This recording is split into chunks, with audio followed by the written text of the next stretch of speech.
하겠습니다.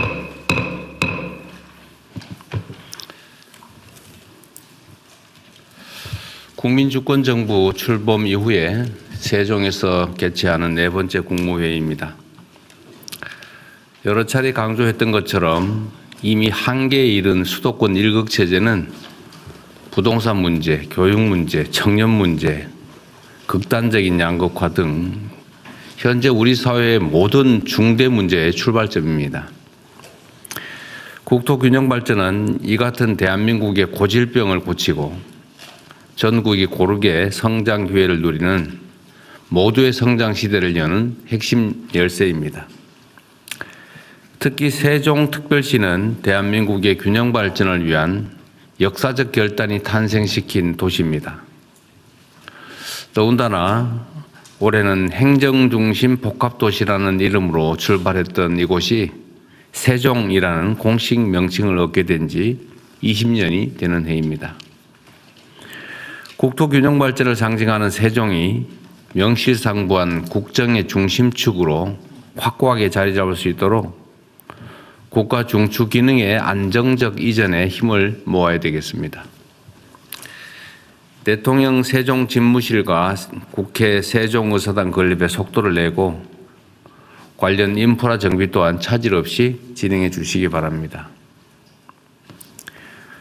우리 정부 임기 내에 세종집무실 시대를 열고 마지막 국무회의도 세종집무실에서 개최한다는 자세로 총력을 다해야 되겠습니다. 행정수도 세종의 실질적이고 최종적인 완성을 위한 법, 제도의 뒷받침도 중단 없이 이어가야 되겠습니다.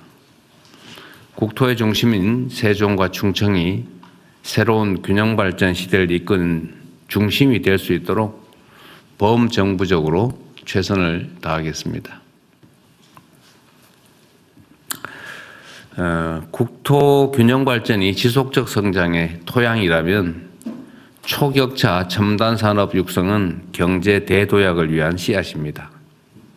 이를 위해 우리 정부는 반도체, 인공지능 데이터 센터, 피지컬 AI 등 3대 메가 프로젝트 추진에 국가적 역량을 모으고 있습니다.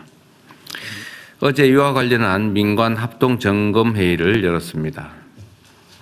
정부 수립 이후 최대 프로젝트이다 보니 현실적으로 개선해야 될 부분이 적지 않습니다. 기존의 낡은 관행이나 불필요한 절차들을 과감히 개선 또는 단축하고 조기 투자를 가로막는 장애물을 선제적으로 제거하는 데 전 부처, 전 지방정부가 힘을 모아야겠습니다. 안 되는 이유를 찾지 말고 일이 되는 방법을 찾는 적극적이고 능동적이며 창의적인 행정을 적극 당부합니다.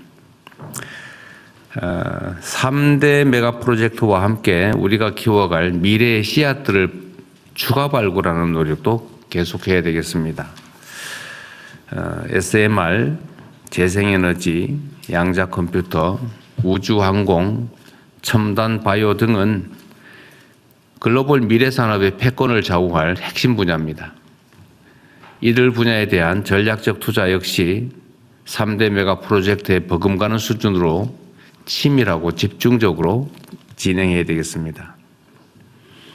균형 발전과 초격차 첨단 산업의 과감한 육성을 통해서 국민과 함께 대체 불가 대한민국을 만들어 갈 것입니다.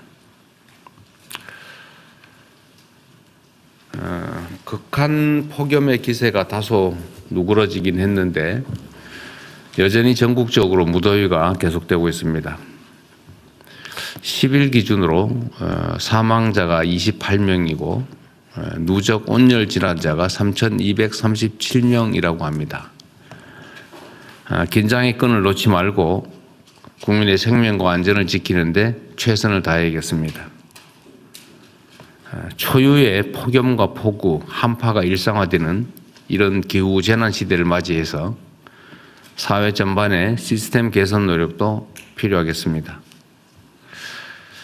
특히 근거 규정이 미비하거나 담당 주체가 불분명한 주거 대책 때문에 보호의 사각지대에 놓인 국민들이 많이 계십니다. 기후재난 관점에서 최저 주거 기준의 개정을 적극 검토하고 고시원과 비닐하우스, 판잣집 같은 주택 이외 거처에 대한 개선 작업도 서두를 필요가 있습니다. 정책이 국민이 처한 상황을 따라가야지 거꾸로 국민의 삶을 기성제도에 억지로 꽤 맞추는 그런 우를 범해서는 안 되겠습니다. 공직자 여러분들께 기존 사회안전망 체계에 혹여 공백이나 부족함이 없는지 늘 부지런히 점검하고 어려운 국민의 삶을 세심하게 살피는 진정한 공복의 자세를 당부드립니다. 그리고 각 부처 장관님들 또 위원장님들 처장님들한테 한 말씀 드리도록 하겠습니다. 그 사회가 어느 방향으로 갈지 얼마나 성과를 낼지는 사실 공직자들의 자세와 또 실천에 달려 있습니다. 그래도 이 공직사회 규모가 워낙 크다 보니까 대다수는 열심히 일을 합니다. 열심히 일하고 충직하게 국민을 위해서 봉사를 하는데 그중에 일부는 또 주어진 권한을 악용해서 사적 이익을 추구하거나 해야 될 일을 또 제대로 하지 않는 경우가 있습니다. 근데 이 두 가지가 완전히 분리되기도 어렵고 또 그 양자는 언제나 공존하기 마련입니다. 그래서 잘하는 것은 격려하고 또 잘못된 부분은 징계를 해야 그 조직이 제대로 유지가 되고 또 그 조직 본연의 역할, 즉 국민에 대한 봉사, 국가에 대한 헌신이 가능합니다. 그래서 충직하고 또 유능하고 성과를 내는 공직자들에 대한 포상과 보상을 좀 더 철저히 해 주시길 바랍니다. 그리고 열심히 잘하려고 했는데 실패하는 경우에 대해서 문책이나 감사를 배제해야 됩니다. 실수나 의혹에 따른 그 나쁜 결과, 이런 결과에 대해서 결과적 책임을 물어서야 누가 열심히 하겠습니까? 총리께서도 나름 준비하고 계신 것 같은데 잘 챙겨주시고요. 네. 또 한편으로는 그 중에 일부, 아주 극히 일부에 해당됩니다만 무책임하거나 또 무능하거나 부조리, 부정부패 행위를 하는 경우에 대해서는 엄정한 문책이 반드시 병행되어야 됩니다. 그래서 옥석을 가려줄 수 있어야 되는 거죠. 성실하고 유능하고 충직한 공직자들이 자부심 가지고 자신의 일에 몰두할 수 있도록 그런 환경을 만드는 게 바로 저나 또 여기 계신 분들이 해야 될 일이라는 생각이 듭니다. 이상입니다. 이후 회의는 국무총리께서 진행해 주시겠습니다.